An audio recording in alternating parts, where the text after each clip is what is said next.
এক ভয়ঙ্কর ঘটনা। গতকাল রাতে দোলাই থানা এলাকার কাবুগঞ্জের কাছে পাকইপাড়ে শিলচর আইজল জাতীয় সড়ক সংলগ্ন SQ বারের সামনে ছুরিকাঘাতে মৃত্যু ঘটল 27 বছর বয়সী যুবক রাকিব হোসেন লস্করের। প্রাথমিকভাবে বুড়ের ভেতরে বৎসার জের ধরে এই খুনের কাণ্ডটি ঘটেছে বলে জানা গেলেও বিশেষ সূত্রে খবর এর পেছনে রয়েছে অবৈধ মাদক কারবারের যোগসূত্র।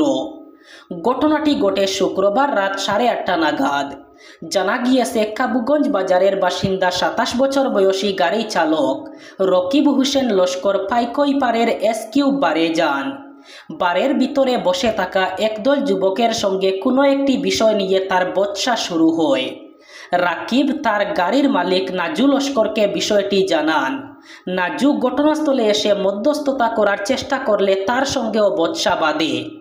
এক পর্যায়ে নাজু মঙ্গল নামের যুবককে চর মারলে মঙ্গল ও তার সঙ্গীরা সেখান থেকে চলে যায়। কিছুক্ষণ পর মঙ্গল তার কয়েকজন সঙ্গী সহ একটি বোলেরো গাড়িতে করে বারের সামনে ফিরে আসে। গাড়ি থেকে নেমে মঙ্গল সোজা বারের দিকে যায়। সে সময় রাকিব বারের পাশেই একটি পান দোকানে কিছু কিনছিলেন। অভিযোগ, মঙ্গল সরাসরি রকিবের গলায় ছুরি দিয়ে আঘাত করে পালিয়ে যায়। রক্তাক্ত অবস্থায় মাটিতে লুটে পড়ে রকিব। নাজু লস্কর এবং বারে থাকা অন্যান্যরা তাকে দ্রুত মেডিকেল কলেজ হাসপাতালে নিয়ে যান। শিলচর মেডিকেলে পৌঁছার পর কর্তব্যরত চিকিৎসকরা রাকিবকে মৃত বলে ঘোষণা করেন। প্রাপ্ত বয়স্কদের আধার কার্ড ইস্যুতে নিয়ম আরও কঠোর করছে রাজ্য সরকার। এবার শুধু 18 অনূর্ধ্বদের আধার কার্ড আগের নিয়মে ইস্যু হবে। 18 বয়সূর্ধ্ব প্রাপ্তবয়স্কদের আধার কার্ডের ক্ষেত্রে ভেরিফিকেশনের দায়িত্বে থাকবেন খোদ জেলা শাসক। অবৈধ বাংলাদেশি নাগরিক যাতে আধার কার্ড বানাতে না পারে সেই উদ্দেশ্যে আগামী ক্যাবিনেট বৈঠকে সংক্রান্ত চূড়ান্ত সিদ্ধান্ত নেওয়া হবে। এছাড়া ভোটার তালিকায় নাম অন্তর্ভুক্ত করতে জন্মের প্রমাণপত্র আবশ্যক বলে ঘোষণা করেছেন রাজ্যের মুখ্যমন্ত্রী ডক্টর হিমন্ত বিশ্ব শর্মা। প্রসঙ্গত, রাজ্যে অবাধে বাংলাদেশি নাগরিকের অনুপ্রবেশ এবং এখানে এসে অবৈধ বাংলাদেশিরা আধার কার্ড বানিয়ে এর মাধ্যমে অন্যান্য প্রয়োজনীয় নথিপত্র বানিয়ে নেওয়ার তথ্য ইতিমধ্যে পেয়েছে সরকার। এই বিষয়টির গুরুত্ব অনুধাবন করে গত কয়েক মাস আগে আধার কার্ড নিয়ে গুরুত্বপূর্ণ মন্তব্য করেছিলেন মুখ্যমন্ত্রী। আবারও এয়ার ইন্ডিয়ার বিমানে বোমাতঙ্ক ঘিরে চাঞ্চল্য। সূত্রের খবর, গতকাল মুম্বাই থেকে দিল্লিতে নামা এয়ার ইন্ডিয়ার একটি বিমানে একটি টিস্যু পেপারে বোমা হামলার হুমকি লিখে রেখেছিলেন কেউ। দীর্ঘক্ষণ ধরে তল্লাশি চালানোর পরেও বিমানে কোনো বিস্ফোরক পাওয়া যায়নি বলে এয়ার ইন্ডিয়ার তরফে জানানো হয়েছে। বিমানে বোমা রাখার খবরটি যে ভুয়ো তা নিশ্চিত করেছে বিমান সংস্থা। শুক্রবার ভোর 5টা নাগাদ দিল্লির এয়ারপোর্টে 2974 উড়ানটি নামে। সেই সময় একজন ক্রু কেবিনে একটি টিস্যু পেপার পান। সেই টিস্যু পেপারে লেখা ছিল এয়ার ইন্ডিয়ার একটি বিমানে বোমা রয়েছে। টিস্যু পেপারে যে বিমানের নাম লেখা ছিল সেটা ওই বিমান ছিল না। এই খবর পাওয়ার পরেই দিল্লির বিমানবন্দরের নিরাপত্তা রক্ষীরা এবং এয়ার ইন্ডিয়া কর্তৃপক্ষ দ্রুত পদক্ষেপ করে জরুরি প্রটোকল হিসাবে যাত্রীদের ব্যাগ সহ প্রয়োজনীয় জিনিসপত্র খতিয়ে দেখা হয়। বিমান সংস্থা জানিয়েছে, আমাদের একটি উড়ানে বোমা হামলার হুমকি পাওয়া গিয়েছে, কিন্তু তারা স্ট্যান্ডার্ড সিকিউরিটির সমস্ত প্রক্রিয়া সম্পন্ন করার পরেই পরবর্তী উড়ান ছাড়েন।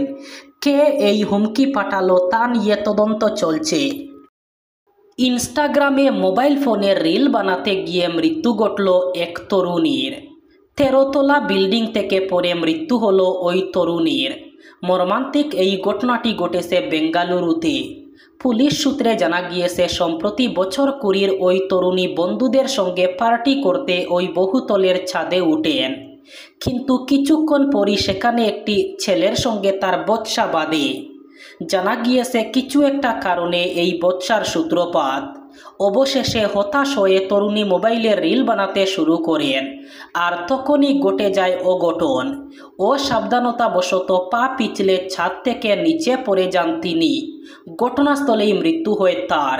তারপরই এলাকায় চাঞ্চল্য ছড়িয়ে পড়ে।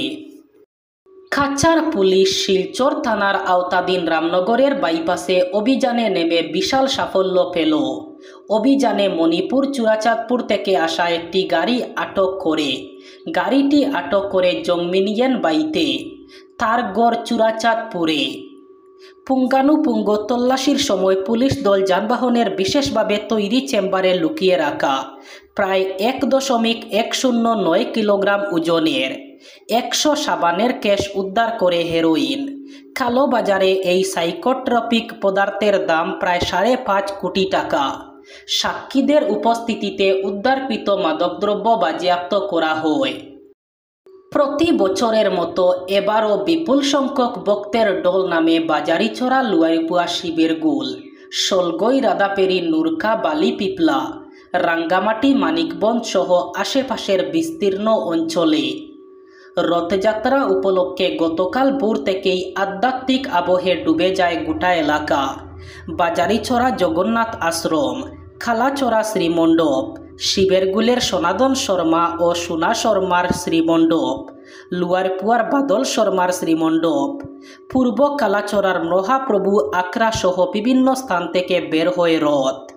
রথের রশিতে টান দিতে দেখা যায় নারী, পুরুষ, শিশু থেকে শুরু করে বৃদ্ধ বনিতাদেরও। চারিদিকে ধ্বনিত হতে থাকে জয় জগন্নাথের স্লোগান, কীর্তনের সুর, ডাকডুলের বাজনা আর উল্লাস ধ্বনি।